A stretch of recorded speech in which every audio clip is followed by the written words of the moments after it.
allons passer à la communication du CHM. Je vais vous présenter le professeur Bruno Marchaud, qui était à Toulouse, que j'ai fait appel il y a à peine 6 mois pour nous donner un coup de main dans nos projets en infectiologie au centre hospitalier de Mayotte. Et puis vous avez à côté de moi Pauline Faucan, qui est une infirmière, une pierre angulaire dans la prise en charge de nos patients PV-VIH en consultation. Voilà, c'est à vous pour ne pas faire perdre du temps. Mesdames, Messieurs, bonjour. Merci aux participants pour votre invitation et pour des interventions qui sont toutes riches d'enseignements et qui donnent assez bien l'étendue des choses qui sont encore à mener. Ceci dit, étant revenu à Mayotte il n'y a pas très longtemps, au mois de septembre, je me voyais mal prendre la place de ceux qui ont travaillé, et en l'occurrence, vous savez qui va présenter l'essentiel du travail. Je me suis dit que les dates étaient là et que nous sommes aujourd'hui pas loin du 40e anniversaire de la définition de ce qui allait devenir AIDS pour syndrome d'immunodéficience acquis, sachant que c'est le 5 juin 1981 que dans le MMWR, une revue américaine, on faisait état de 5 cas suspects de pneumocystose chez des sujets homosexuels. Très vite, les choses se sont étoffées pour arriver à, entre guillemets, la définition du sida. Nous sommes alors en 1982. Alors, très vite, et juste pour donner un petit peu de profondeur au sujet d'aujourd'hui, il est classique de dire, si tu veux savoir où tu vas, sache d'où tu viens. Beaucoup de choses ont été faites, beaucoup reste à faire, je ne vais pas m'y étendre. Ah, la diapositive suivante n'est pas passée. Diapositive suivante, s'il vous plaît, sinon je vais... Voilà. Très rapidement, et je ne vais pas vous assommer avec des chiffres, donc la plupart d'entre vous d'ailleurs les connaissent. Quelques dates. Donc 1981, on définit quelque chose de bizarre qui va s'appeler le sida. 1983, on découvre un virus, on le doit à l'équipe de l'Institut Pasteur autour de noms que vous connaissiez peut-être, Uli Rosenbaum, Jean-Claude Sherman, Françoise Barré-Sinoussi, Luc Montagny et j'en passe. On trouve un virus dans un ganglion d'une biopsie ganglionnaire et ce LAV, pour lymphadénopathie associée virus, va très vite devenir le HIV que tout le monde connaît aujourd'hui. Il faudra attendre 1987 pour qu'une vieille molécule, connue pour être efficace sur des oncorétrovirus, s'avère être également efficace sur un rétrovirus qui est le VIH. Première molécule capable d'inhiber la réplication du VIH, dont on s'est rendu compte malheureusement que les effets étaient quand même très éphémères. Mais cela ouvrait la piste pour d'autres nouvelles molécules. Une liste est née au cours des années 80-90, avant que n'arrive le début des trithérapies. 96, c'est le ritonavir, une molécule dont il fallait prendre quelques 12 comprimés par jour ou boire un sirop absolument imbuvable que les patients préféraient laisser sur la table dans leur tiroir plutôt que de s'intoxiquer, entre guillemets, avec. 1998, c'est à peu près la même époque. C'est un autre inhibiteur de la transcriptase inverse, que l'on dit non nucléosidique, qui fait son apparition. On arrive à une période charnière où enfin on va pouvoir commencer avec des traitements vraiment efficaces, mais à cette époque-là, une tolérance vraiment très médiocre, qui a quand même permis de sauver pas mal de vies, parce que jusqu'alors ce n'était pas le cas. Nombre de comprimés importants, des effets indésirables propres à chaque médicament sur lequel je ne reviens pas, et puis ce qui faisait vraiment très peur aux patients, les lipodystrophies, avec les lipoatrophies, les lipohypertrophies, qui rendaient le physique de certains patients insupportable à leurs yeux, au point par exemple de ne plus pouvoir aller à la piscine. Et puis, le bout du tunnel. Alors le bout du tunnel, on y est encore, mais on voit vers... On a maintenant l'espoir que les choses s'arrangent. On a vu se développer tout un arsenal thérapeutique, des nouvelles classes d'antirétroviraux, entre autres des inhibiteurs d'intégrase, dont le raltegravir en 2007. On a vu arriver les single tablet regimen, un comprimé pour une trithérapie, là où les patients souvent avaient montré avec le creux de la main ce qui était nécessaire pour avoir tous les comprimés. Le plus souvent, un seul comprimé par jour, pas toujours, mais bien souvent, des traitements très efficaces qui permettent de rendre la charge virale plasmatique en quelques mois à peine. Et ce, pour recouvrer une vie que j'ai mis entre guillemets normal. On a dit tout à l'heure que ce n'était pas si simple, et je ne vais pas m'y étendre. Mais attention à une condition, et c'est là un point essentiel, sous réserve d'une observance parfaite. Ces traitements doivent être pris à vie. Ceci nous amène à la stratégie qui a été, je pense, largement évoquée déjà ce matin, le dépistage. Cela est important dans la mesure où ce virus fait partie d'un certain nombre d'agents pathogènes qui sont relativement silencieux, pour ne pas dire totalement silencieux, pendant des périodes très prolongées, après que le sujet ait été infecté de façon naturelle, c'est-à-dire sans avoir conscience qu'il ait pu être infecté. Le tout faisant qu'il va vivre naturellement, normalement, sans avoir le moindre soupçon qu'il puisse être infecté. D'où l'importance de ce dont il a été question, c'est le dépistage le plus précoce possible, bien entendu, 3 à 4 ans, voire plus, notamment chez les hommes. Cela dit, déjà, l'importance de ce dépistage est d'aller vers les autres, ceci ayant pour intérêt, bien sûr, de traiter le sujet qui est infecté, mais également de prévenir d'autres contaminations dès lors que la charge virale plasmatique est devenue indétectable, le fameux treatment as prevention. Test and treat, c'est bien sûr le traitement, alors je n'insisterai pas sur les maladies opportunistes qui caractérisent le sida. Pour parler du traitement antirétroviral de façon très simple et pour bien faire comprendre aux patients la nécessité d'une observance parfaite et d'un traitement à vie. En effet, ces traitements ne sont pas des antibiotiques. Ce sont des antiviraux. Des antiviraux, ce sont des inhibiteurs de la réplication du virus qui n'affectent en rien, si je puis dire, la vitalité d'un virus intégré. D'où la nécessité d'une observance parfaite, selon des modalités qui peuvent évoluer, mais qui nécessitent quand même une prise de conscience qu'on peut mener une vie normale à condition d'être en permanence sous l'effet d'un traitement antiviral efficace. Tout ceci serait un vœu pieux, et cela a été largement dit ce matin, si nous n'étions pas, entre guillemets, together, tous ensemble, pour lutter contre cette maladie, pour laquelle beaucoup de progrès quand même ont été réalisés, et notamment à Mayotte. Mais rien n'aurait été possible sans réunir la participation de tous les acteurs du monde, je le cite un petit peu en vrac, de la recherche, des soignants, des institutions, administrations, des associations, et je ne peux pas oublier, pour avoir fréquenté tous ces congrès, toutes ces conférences internationales sur le sida où étaient présents les associations de patients qui ont joué un très grand rôle dans la dynamique de la recherche et de la mise en place des projets. Et pour conclure, j'espère ne pas avoir été trop long, je ne peux pas m'empêcher de penser à ce que disait un certain Jonathan Mann, qui était directeur du programme SIDA au niveau de l'OMS, quand, dans une allocution d'une trentaine de minutes, il répétait « No charity, no humanitarianism, but solidarity ». Je pense que tout le monde a compris. En tout cas, solidarité, c'est le mot à retenir. C'est un mot clé. C'est un mot dont on a perçu toute la prégnance dans une situation comme à Mayotte. C'est un traitement, c'est une prise en charge qui nécessite les efforts de tous, par-delà les frontières, et Mayotte est un petit peu bien placé pour le figurer. Voilà, je vous remercie. Et je laisse tout de suite la parole, parce qu'on revient maintenant, pardonnez-moi de ce détour, on revient à Mayotte, on revient en 2021, et on revient au travail qu'ont magnifiquement effectué les infirmières qui accompagnent le docteur Nyang, qui depuis ces années, lui aussi, n'a pas ménagé ses efforts. Je vous remercie.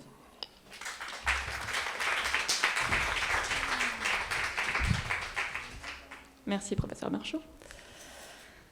Moi je suis Pauline, infirmière en consultation d'infectiologie. Je travaille déjà dans le domaine du VIH depuis 4-5 ans, mais en Belgique. Et ça fait 1 an que je suis à Mayotte donc, pour travailler avec Dr Nyang, entre autres, et de professeur Marchaud au CHM. Est-ce qu'on peut revenir sur le diaporama ? Je vais rentrer directement dans le vif du sujet.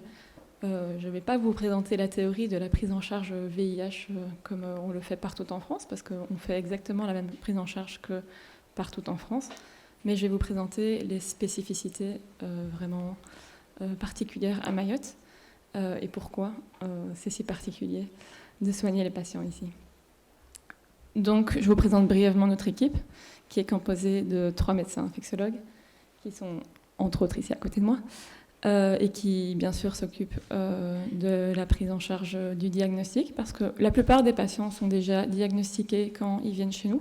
Enfin, ils sont tous diagnostiqués, ils ne sont pas tous annoncés. Donc, ils s'occupent parfois de l'annonce diagnostique. en collaboration avec une infirmière, voire d'une psychologue si c'est nécessaire. Nous sommes également 2 infirmières à s'occuper de tous ces patients. Une psychologue qui a une après-midi par semaine avec nous, un assistant social sans qui on ne pourrait absolument rien faire dans ce service. Et ne leur dites surtout pas, mais j'ai tout à fait oublié de rajouter dans la DIA notre traductrice dont le travail est également indispensable pour traduire les propos de nos patients comoréens et mahorais, et nos 2 secrétaires qui font un travail absolument titanesque de information et appel aux patients pour tout ce qui est rendez-vous médicaux. Donc s'il vous plaît, ne leur dites pas. Nous travaillons évidemment avec de nombreuses associations à Mayotte. La liste ici est non exhaustive. Ce sont simplement les 4 associations avec lesquelles nous travaillons le plus directement. Narike Sada, bien sûr. Fahamo Maesha, avec qui nous avons beaucoup de contacts. La Croix-Rouge française, qui est notre seule solution quant aux problèmes alimentaires de nos patients, car ils sont nombreux à ne pas savoir se nourrir. Et il n'y a que la Croix-Rouge française qui nous fournisse des bons alimentaires. Maigres, mais c'est déjà ça. Et Solidarité Mayotte, qui est donc une association qui s'occupe des demandeurs d'asile à Mayotte, et dont bon nombre de nos patients figurent à leur association. On peut passer à la diète après. Merci. Donc, petit contexte démographique. Les données qui sont ici sont celles de Corps VIH de 2020. On n'a pas encore celles de 2021. Donc,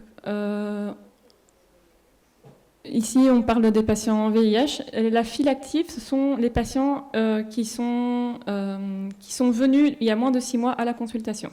Donc, on a exclu les perdus de vue, on a exclu les décès, on a exclu les patients qui sont partis en métropole. Donc, c'est un chiffre qui n'est pas absolu, mais ce sont 315 patients qui sont activement suivis chez nous à la date où a été prise les données. Donc, c'est 31 décembre 2020.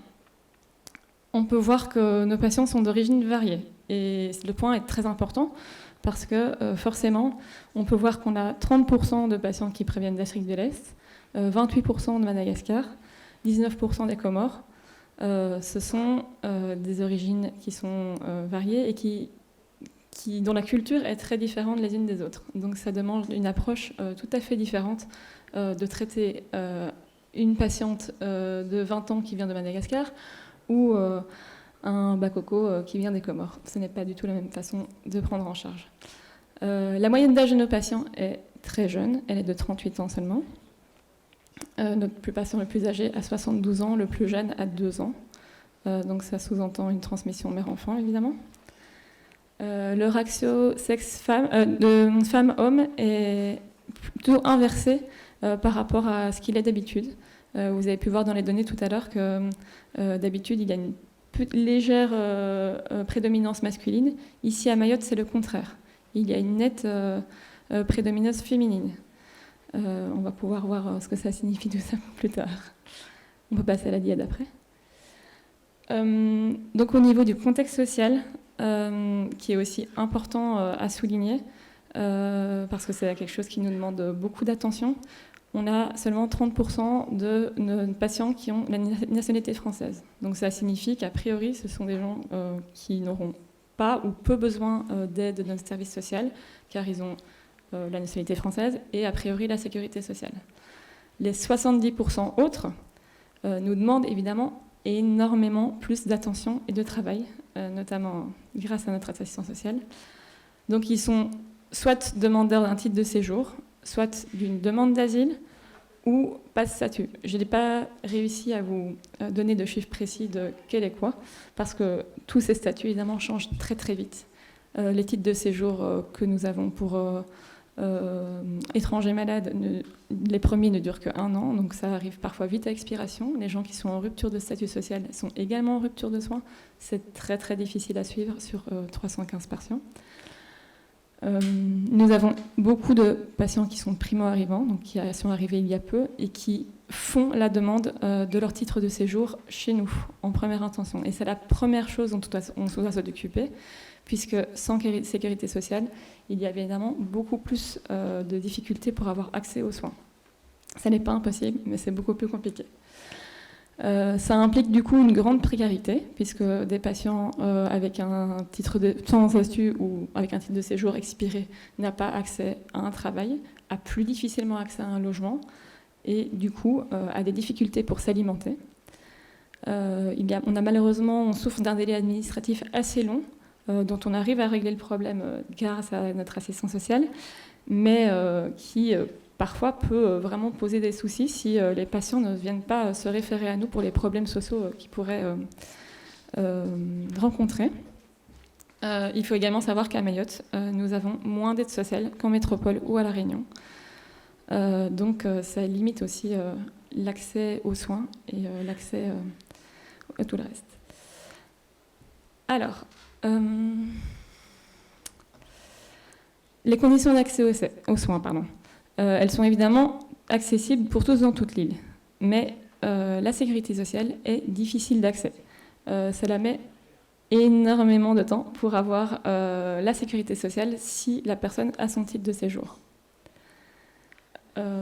Si la personne n'a pas accès, le patient n'a pas accès à son traitement en pharmacie officine, qui est la condition, c'est d'avoir la sécurité sociale, ils peuvent avoir un dépannage par la pharmacie du CHM, mais évidemment, il y a des contraintes. La pharmacie du CHM, elle n'est présente qu'à Mamoudzou. Ils ont uniquement une délivrance de médicaments un flacon tous les mois, donc ils doivent retourner tous les mois à la pharmacie réclamer leur traitement. Ce n'est pas le but premier de la pharmacie de l'hôpital de délivrer des médicaments aux patients. Donc ils ont parfois un temps d'attente qui est assez important. Et techniquement, au CHM, le bon de circulation est payant. Alors évidemment, nous avons des arrangements pour que nos patients VIH ne payent pas ce bon de circulation. Évidemment, ça ne peut pas toujours être sans faute. Ça leur arrive que malgré cela, on leur réclame 20 € pour aller chercher le traitement. Et je vous assure qu'il y a beaucoup de patients qui reviennent parfois chez moi en me disant qu'ils n'ont pas été chercher leur traitement parce qu'ils n'avaient pas ces 20 € pour payer ce bon de circulation dont on n'aurait pas dû leur réclamer. Ensuite, le problème qu'on a, c'est que la consultation spécialisée n'est présente qu'à Mamoudzou.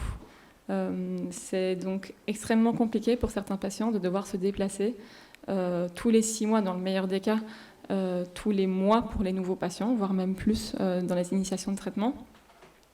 Et c'est évidemment un gros risque de croiser la police aux frontières lors de leur déplacement, puisque c'est aussi une grande inquiétude de nos patients qui ne sont pas en règle du titre de séjour. Donc ici, ce sont nos données corps VIH de 2020. On peut tirer plusieurs conclusions de ces chiffres. Le premier étant que nous n'avons pas eu de décès cette année-là. Moi, je trouve ça plutôt pas mal. On va peut-être passer à la diade après, je la compare à La Réunion, ça va être plus facile. Donc j'ai décidé de comparer les chiffres de Mayotte avec les chiffres de La Réunion, puisque c'est notre territoire d'outre-mer voisin et que nous partageons le même corps vie et que c'est plus facile du coup pour la comparaison. La première chose qu'on voit de manière assez évidente, c'est qu'à Mayotte, nous avons une file active donc, de 315 patients. À La Réunion, ils ont une file active de 1003 patients. À la Réunion, ils ont 2 hôpitaux avec 2 équipes, je pense, plus importantes. Et nous avons tout d'abord exactement le même nombre de nouveaux patients pour une file active qui est 3 fois plus importante à La Réunion. Et un nombre d'infirmières qui doit être beaucoup plus important, je ne préfère pas y penser. Donc on peut voir qu'il y a énormément de nouveaux patients comparés à la file active actuelle que nous avons. Donc ça, évidemment, ça demande beaucoup plus de travail. Un patient qui est nouvellement diagnostiqué ou qui vient d'arriver sur le territoire demande évidemment beaucoup plus de travail, que ce soit au niveau médical, au niveau infirmier, au niveau social, qu'un patient qui est déjà diagnostiqué depuis longtemps et dont le traitement a été mis en cours il y a plusieurs mois ou plusieurs années. Deuxième chose, on peut également voir que selon les années, le chiffre de la file active reste relativement stable. En tout cas, il n'y a pas de grosse augmentation. Évidemment, il n'y a pas de grosse différence entre 2019 et 2020, sûrement dû au Covid. Mais le chiffre n'augmente pas de manière très importante. Ce qui signifie donc que le nombre de patients qui arrivent est contrebalancé par le nombre de patients qui partent. Il y a un grand flux migratoire, on va dire ça comme ça, dans ma file active. C'est-à-dire que mon chiffre reste stable, mais au final, j'ai énormément de nouveaux patients. Et donc mes vieux patients, à qui je n'ai plus rien à expliquer, malheureusement, nous quittent. Voilà, on peut passer la diade après. Petit point spécifique sur la prise en charge des femmes, qui est donc assez particulière à Mayotte. Le fait d'être une femme dans n'importe quel département, et d'autant plus à Mayotte, ça implique une plus grande précarité financière. Des enfants à charge, contrairement souvent aux hommes qui n'en ont pas ou moins. La prise en charge de violences sexuelles qui est tout à fait à prendre en compte dans la prise en charge médicale. Et petit point particulier sur les grossesses, qui sont très importantes à Mayotte. On peut voir la comparaison ici du chiffre nombre de grossesses à Mayotte qui est de 40, comparé à la Réunion qui est seulement de 9. Donc ça, je parle uniquement pour mes patients VIH. 40 grossesses par an, c'est énorme. Et ça demande évidemment beaucoup plus de travail également. On fait un suivi beaucoup plus rapproché pendant les grossesses, un nombre de prises de sang qui est plus important. Une prise en charge adaptée, donc ça demande l'implication de la sage-femme, du gynécologue, une surveillance renforcée parce que les traitements changent pendant la grossesse et la tolérance peut être moins bonne. Une femme enceinte n'a déjà pas toujours envie de prendre beaucoup de médicaments pendant la grossesse, là c'est encore pire. Et il y a malheureusement aussi une notion d'urgence à traiter. Une patiente qui a été diagnostiquée pendant la grossesse, on va évidemment avoir beaucoup moins de temps pour initier les traitements qu'une patiente qui n'est pas enceinte. On peut passer à la prochaine dia.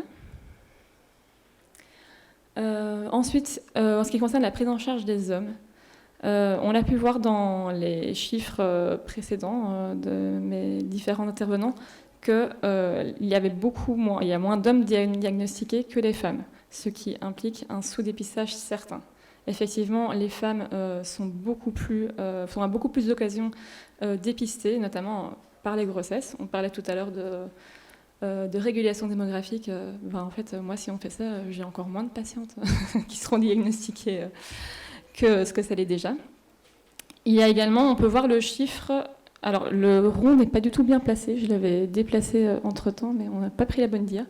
Le rond est supposé être sur le nombre de homo-bisexuels qui est juste au-dessus, donc 8,36%, qui est le taux de patients qui se déclarent homo ou bisexuels dans ma file active, qui est un chiffre ridicule.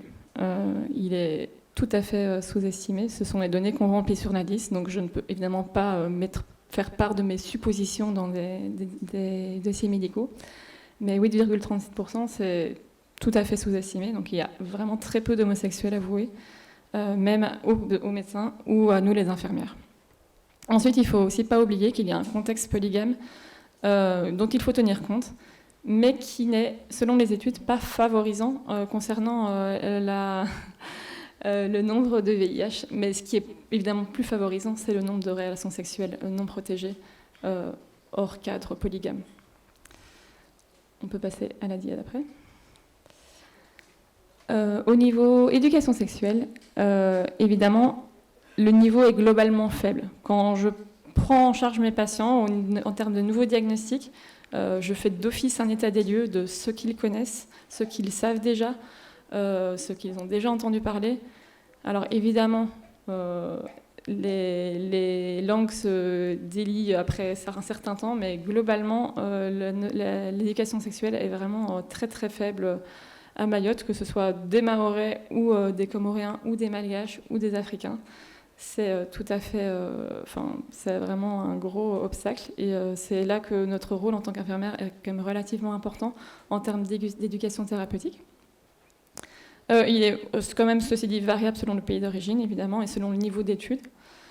Et il faut toujours prendre en compte les éventuels traumatismes viols dont beaucoup de mes patientes souffrent et qui n'en parlent souvent pas directement, ou en tout cas ça dépend aussi de la question, comment elle est posée. Une violence sexuelle ne va pas être vécue de la même manière, ne va pas être exprimée de la même manière selon la question qui est posée. La perception de la maladie à Mayotte est également assez particulière. Donc les connaissances de base sont assez minimales sur le VIH. Ça reste vraiment sommaire. Il y a un tabou qui est très très important, surtout en ce qui concerne les patients mahorais et comoréens. Donc qui est vraiment un frein certain à l'observance et à la communication entre le patient et le personnel soignant. Ensuite, nous avons également un gros problème à Mayotte qui est la confidentialité et le respect du secret médical. Puisque, comme vous le savez peut-être, on travaille énormément via des carnetiers, qui sont donc des petits carnets médicaux dans lesquels le patient garde tout son historique médical, vaccins, consultations, tout est noté là-dedans, et qui est du coup visible par tout le monde, que ce soit la famille, les amis, etc. J'ai énormément de patients dans lesquels c'est marqué VIH positif en grand, ce qui est bien sûr tout à fait non recommandé, et qui ont été expulsés de leur colocation, jugés par leur famille, etc. Et c'est donc très très difficile de garantir, surtout les patients qui ne savent pas lire le français, parce qu'il y en a énormément qui n'ont aucune idée de ce qui est marqué dans leur carnetis, et c'est vraiment un gros problème. Donc il y a beaucoup de communication à faire là-dessus. Donc du coup, ça implique qu'il y a une méconnaissance de code de confidentialité, parce que normalement, ça doit exister. Et ensuite, le fait qu'à Mayotte, c'est une petite communauté, particulièrement la communauté mahoraise et comoréenne. Tout le monde se connaît partout. Tout le monde a un cousin qui travaille au CHM, une copine de copains qui travaille à la sécurité sociale ou autre. Et c'est très très difficile de garantir une vraie confidentialité. Et c'est également un gros frein à l'observance de nos patients. En conclusion, malgré les difficultés qu'on rencontre, nous sommes plutôt fiers de dire qu'on a un taux d'indétectabilité de 81%, ce qui n'est pas si mal compte tenu des circonstances. Nous avons également, en termes d'amélioration, donc on parlait plutôt des notions de données reprises par le corps VIH. Nous n'avons pas de TEC VIH, donc la TEC, c'est la technicienne d'études cliniques, qui est chargée de prendre en compte, de relier toutes ces données. Ils sont chargés de venir faire des missions 2 à 3 fois par an à Mayotte. Nous avons... Ah, alors j'en ai pas parlé, c'est vrai. Nous avons une machine de CD4, donc qui est l'outil qui nous sert à suivre le bon fonctionnement du traitement à Mayotte, qui est supposé arriver en 2022.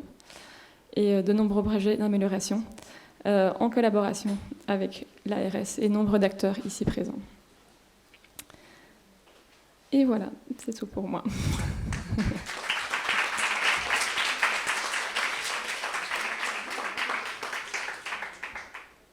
Tu vois, c'est les questions. Non. Okay. Merci, Pauline. Est-ce que vous avez des questions? Pas de micro, je pense.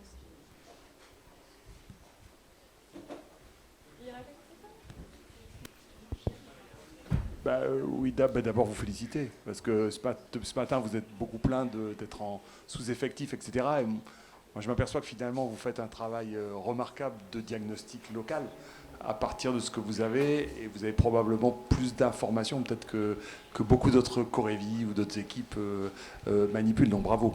Alors juste peut-être deux questions, commentaires. Oui, vous dites que sur les années les plus récentes, vous avez comme des données, c'est stable, mais moi j'ai remarqué qu'il y a encore 5-6 ans, il y avait 2 fois et demi à 3 fois moins de patients dans votre file active. Donc comment s'explique cette évolution récente, et est-ce que la photographie que vous nous avez montrée avec quand même un tiers de personnes qui viennent d'Afrique de l'Est, un petit tiers de Madagascar et des îles avoisinantes et un tiers d'ici, Est-ce que ça, c'est quelque chose de récent ou est-ce que c'est quelque chose qu'on retrouvait déjà lorsqu'il y avait 2,5 fois de patients? Donc ça, c'est ma première question. Vous voulez les prendre ensemble ou vous avez peur de les oublier? Pas une bonne mémoire, on va faire une par une. Alors, donc pour les premiers chiffres, alors ça, ce sont les chiffres du corps VIH. Donc ça veut dire que ce sont les données qu'on a rentrées dans un fichier informatique qui n'est fonctionnel à Mayotte vraiment que depuis 2019. D'accord. Donc en fait, les chiffres de 2014, il y a énormément de patients qui n'ont pas été pris en compte.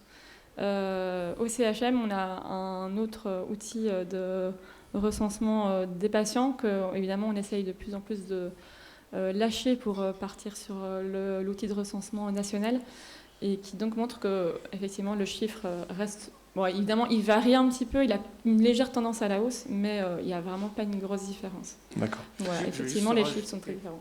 Par rapport à ces nouveaux patients arrivants, 2018-2019, il y a eu quand même, vous avez vu sur le camembert, il y avait 30% qui venaient de l'Afrique, surtout de l'Afrique centrale. Oui, c'est ça. Donc il y a eu un parcours migratoire et ces patients, c'est vraiment caricatural. C'est des gens qui ont un parcours qui peut durer, un parcours de vague qui peut durer 1 an et demi via Tanzanie ou bien le Kenya pour arriver aux Comores et ensuite arriver ici par Kwassa. Donc effectivement, il y a eu 2018-2019. On sait que 2020, c'était du Covid et les gens voyageaient moins, mais les Kwassa arrivaient quand même. D'accord. Ma deuxième question, elle avait trait aux femmes enceintes. Je ne suis pas étonné, évidemment, vu... Enfin, c'était mon pôle d'intérêt initial, moi. Je ne suis pas étonné qu'il y ait autant de femmes enceintes dans votre file active et dans ce que vous avez à prendre en charge. Ce que je ne sais pas, par contre, ce que j'aimerais bien savoir, c'est est-ce que vous avez détecté beaucoup de séropositivité pendant cette grossesse ou on est au stade où ce sont des femmes vivant avec le VIH, déjà prises en charge, plus ou moins bien, et dans laquelle on a la Xème grossesse, pour laquelle on a à faire de la prise en charge. Et évidemment, la question subsidiaire, c'est est-ce que vous avez encore des diagnostics pédiatriques de nouvelles infections? Parce qu'en France, on s'approche de l'élimination, hein, et moi j'espère bien qu'on pourrait certifier ce pays comme étant dans l'élimination. Il y a quand même quelques pays d'Afrique qui l'ont déjà fait, et donc voilà, il faut savoir. Votre question, effectivement, a été posée par nous-mêmes parce que ça a été extrapolé par Corevi. On travaille avec Corevi Océan Indien par rapport aux nouveaux dépistés. Donc on leur a dit quelle est la part des femmes enceintes. Ils sont en train de travailler là-dessus pour cette semaine. Et votre deuxième question, c'était par rapport... Diagnostic. Du coup, est-ce qu'il y a eu des échecs, la prise en charge? Non, pas du tout. Ce sont des femmes qu'on dépiste qui arrivent par quoi ça avec leurs enfants, qui sont dépistés. Mais généralement, des gens qui sont arrivés enceintes, sauf au stade vraiment tardif, et ça c'est très rare. Tardif, 36e semaine, 37e semaine, où on met une thérapie renforcée, malgré césarienne et tout ça. C'est rare, il y en a eu un cas en 2020. On en a eu, ouais. En 2020, donc pas de nouveaux enfants infectés. Non. Bravo. Non. Mais donc effectivement, le nombre de femmes enceintes, par contre, dépistées au cours de la grossesse, j'ai pas le chiffre exact, mais il est quand même assez important. D'où l'importance de travailler avec les sages-femmes. Parce que la plupart, j'ai énormément de patientes qui sont envoyées par les sages-femmes par un découverte diagnostique pendant la grossesse. Et évidemment, ça demande beaucoup de communication avec elles également. Je suis chargée de modérer, je suis Radia Djebar, coordinatrice médicale à SIDA Info Service, je crois que vous ne me connaissez pas. Est-ce qu'il y a d'autres questions ?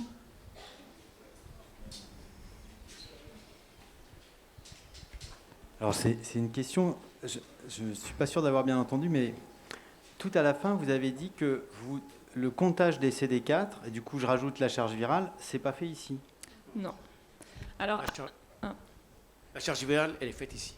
Mais pas les CD4. Les CD4, oui. Les CD4, c'est à La Réunion. Ou en métropole, un des deux. Ou en métropole. Et ça complique. On a un gros sujet quand même. Alors, on a un gros sujet. Vous avez encore. Enfin, je m'arrête juste, c'est pas une tête d'épingle, c'est.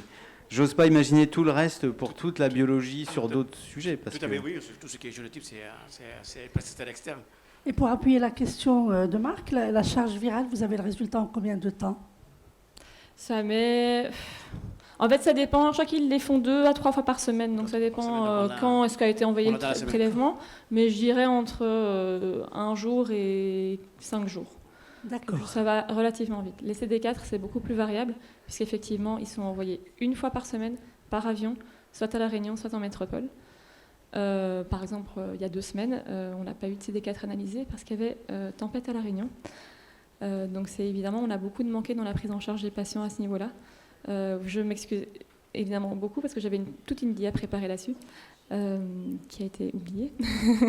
Donc effectivement, c'est un gros sujet, c'est un gros problème parce que ça rajoute une problématique à la prise en charge des patients. Parce que notamment pour les prises de sang, donc déjà ils doivent se déplacer à Mamoudzou pour les faire parce que ils pourraient le faire ailleurs, ceci dit, hein, mais énormément préfèrent les faire chez moi, enfin avec les infirmières qu'ils connaissent dans un contexte qu'ils connaissent. Donc ils doivent se déplacer pour faire leur prise de sang et c'est uniquement 1 jour par semaine à un certain timing pour être à l'heure, pour être envoyé par avion.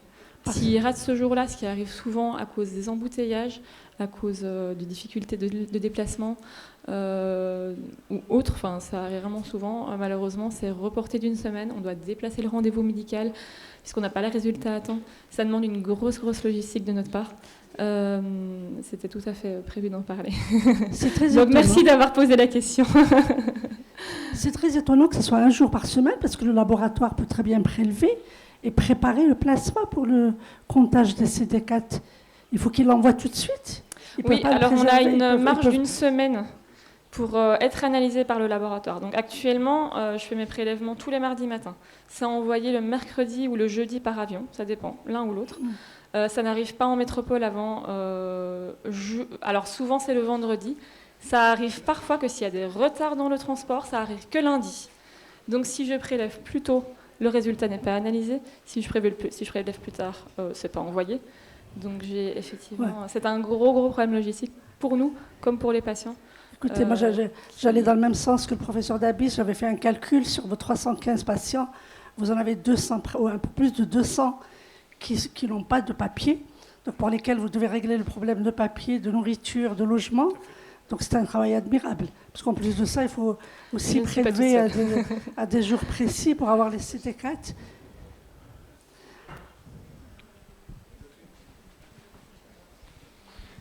Une question qui n'est pas qui est une question de prise en charge. Hein. Moi, il se trouve que là, il y a 15 jours, j'ai écrit l'éditorial du BEH sur les hépatites en France et que j'ai eu à relire l'article sur la prévalence des hépatites dans ce territoire. Il n'y avait pas de je ne me souviens pas que dans l'article, il y avait des choses sur la co-infection. Et donc, est-ce que la co-infection B serait probablement la C? J'imagine que non. Est-ce que la co-infection B est donc un problème sérieux pour vous, pour la prise en charge? Bien sûr. Nous faisons la prise en charge des VIH et des hépatites virales, mais surtout, et c'est la prévalence dans la population générale ici à Mayotte est de 4%. Si vous faites l'extrapolation sur 300 000, vous avez 12 000. On ne voit pas encore 1 000 en consultation. Donc vous voyez, on est loin de ce qu'on devrait dépister, de ce qu'on devrait prendre en charge. La co-infection, oui, il y a 8% de co-infection, VHB, VIH. Le VHC, l'hépatite C, c'est obsolète. On a une dizaine de cas avec 8 mono-infectés et 2 co-infectés. Pour le VHC, vous savez très bien, il faut que les gens soient affiliés à la sécurité sociale pour qu'ils soient pris en charge médicalement. Voilà.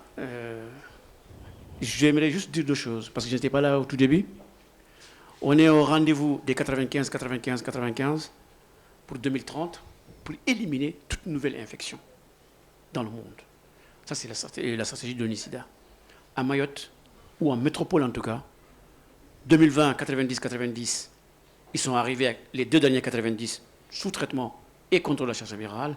Nous, au niveau contrôle charge virale, on est encore à 85 par rapport à 2001, 85%. Mais le maillon faible dans cette cascade de prise en charge des patients reste le dépistage. Alors qu'est-ce qu'il faut pour Mayotte? Mayotte, ce n'est pas par les sérologies qu'on va y arriver, c'est par les TROD.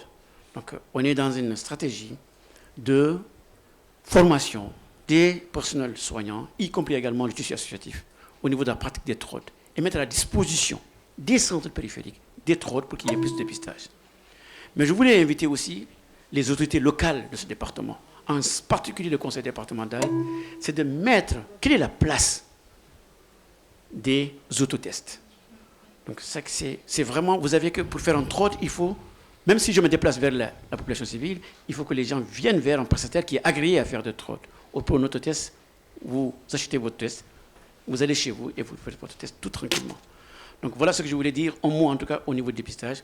Et tant que, en tout cas en 2030 à Mayotte, on arrivera à 95% sous-traitement, on arrivera à 95% contrôle charge virale, mais le dépistage Si on ne déplie pas les TROD, on ne déplie pas les autotests, on n'y arrivera pas. Merci.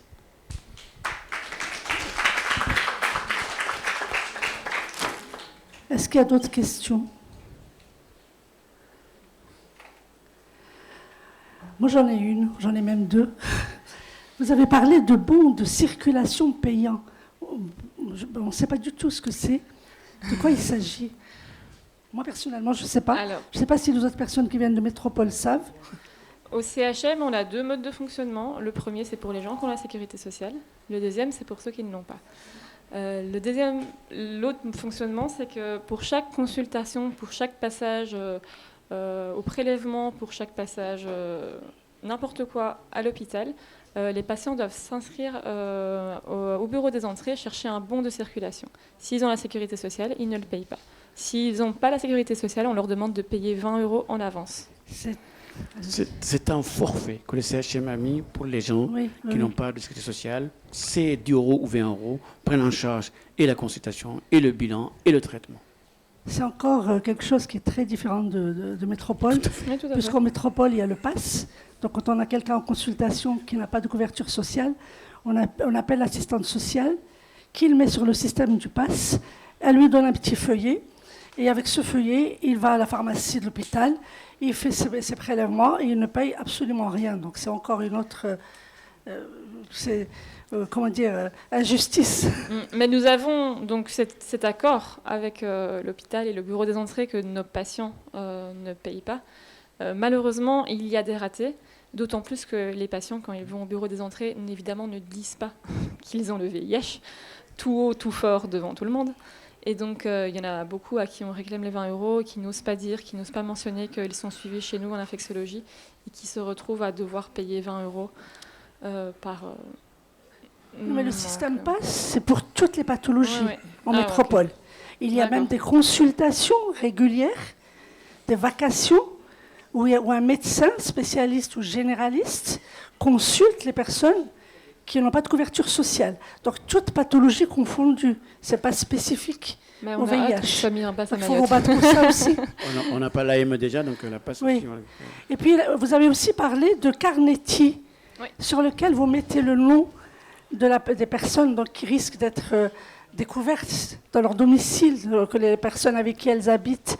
Vous n'avez pas la possibilité de garder ces carnets chez vous en consultation de façon à ce que... C'est un carnet de santé, un peu comme un carnet de vaccination, mais dans lequel il y a tous les rapports de toutes les consultations du patient. Évidemment, nous, en tant que service d'infectiologie, on ne met rien ou le minimum dans ce carnet, évidemment. Mais le problème, c'est les autres.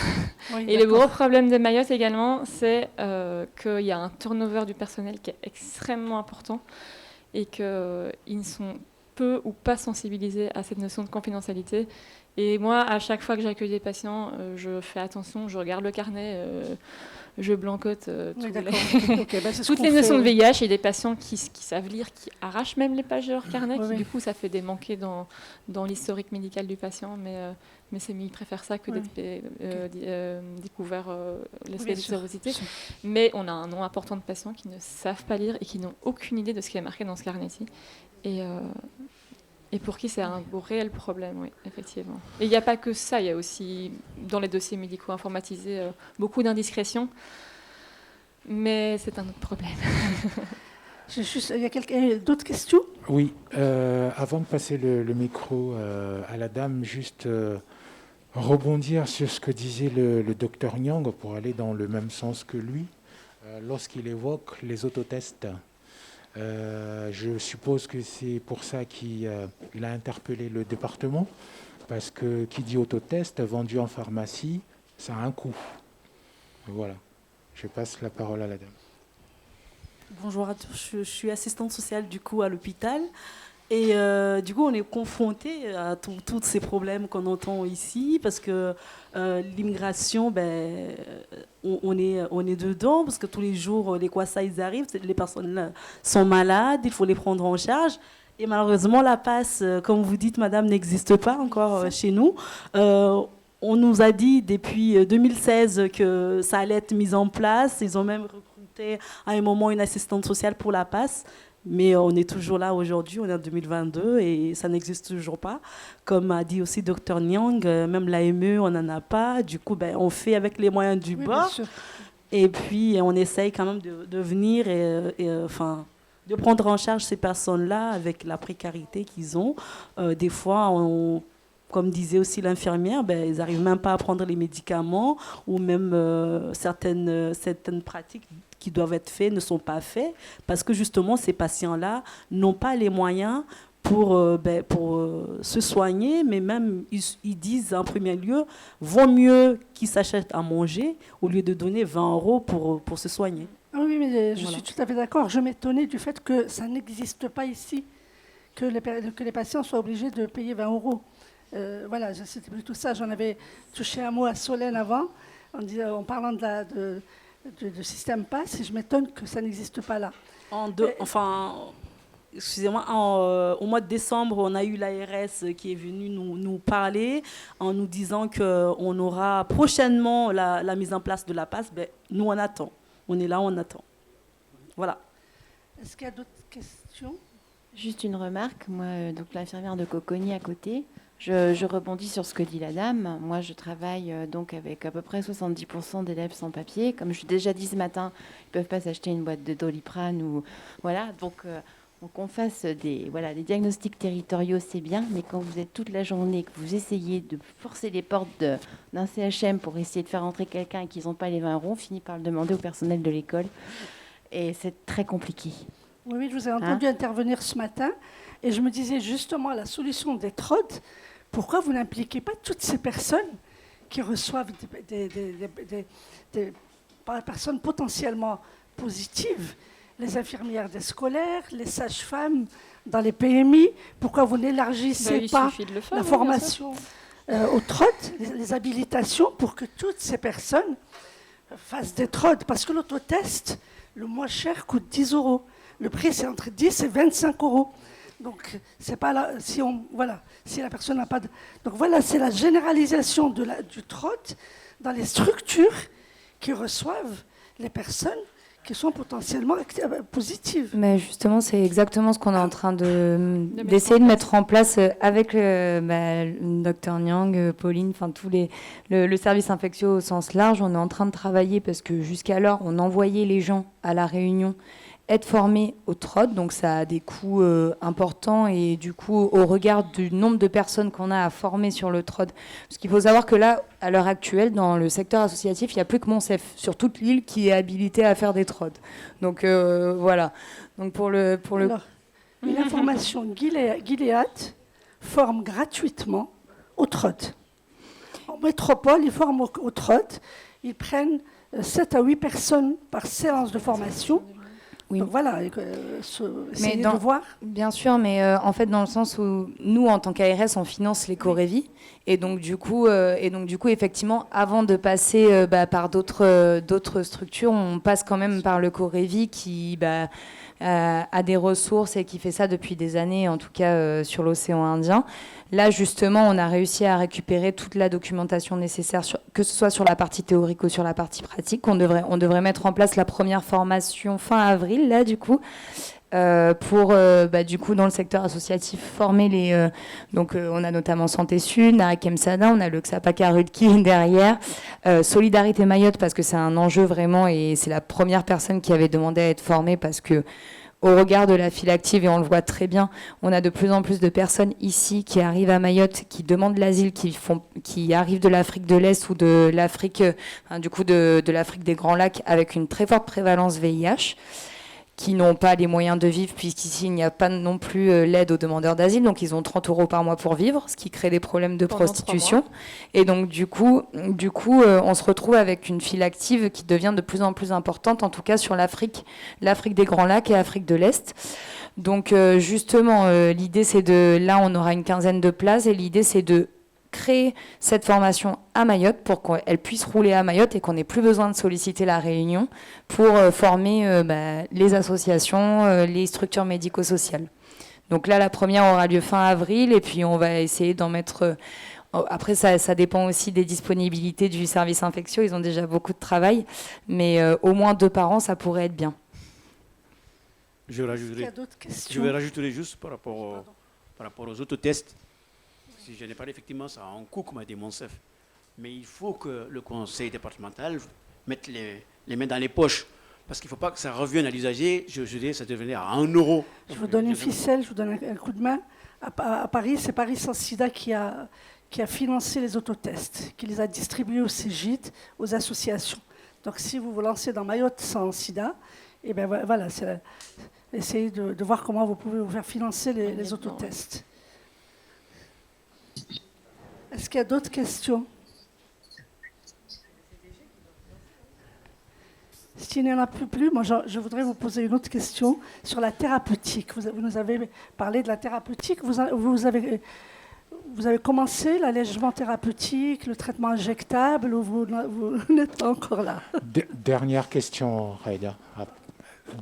C'est la dernière question avant de passer à l'autre présentation. Alors, au niveau des thérapeutiques, on est resté classique avec la thérapie, avec surtout en tête quand même ce que nous savons tous faire, c'est avec les anti-intégrases, en ster, ce que nous avons, bien sûr, pour compléter la thérapie. Nous faisons la même chose qu'en métropole. Au niveau des injections, même au niveau des patients qui sont en injection, tous les femmes enceintes on voulait garder à l'hôpital et les mettre des fusions dans les fesses pour qu'au bout de 15 jours, comme ça, on ne l'a pas encore, c'est sur commande.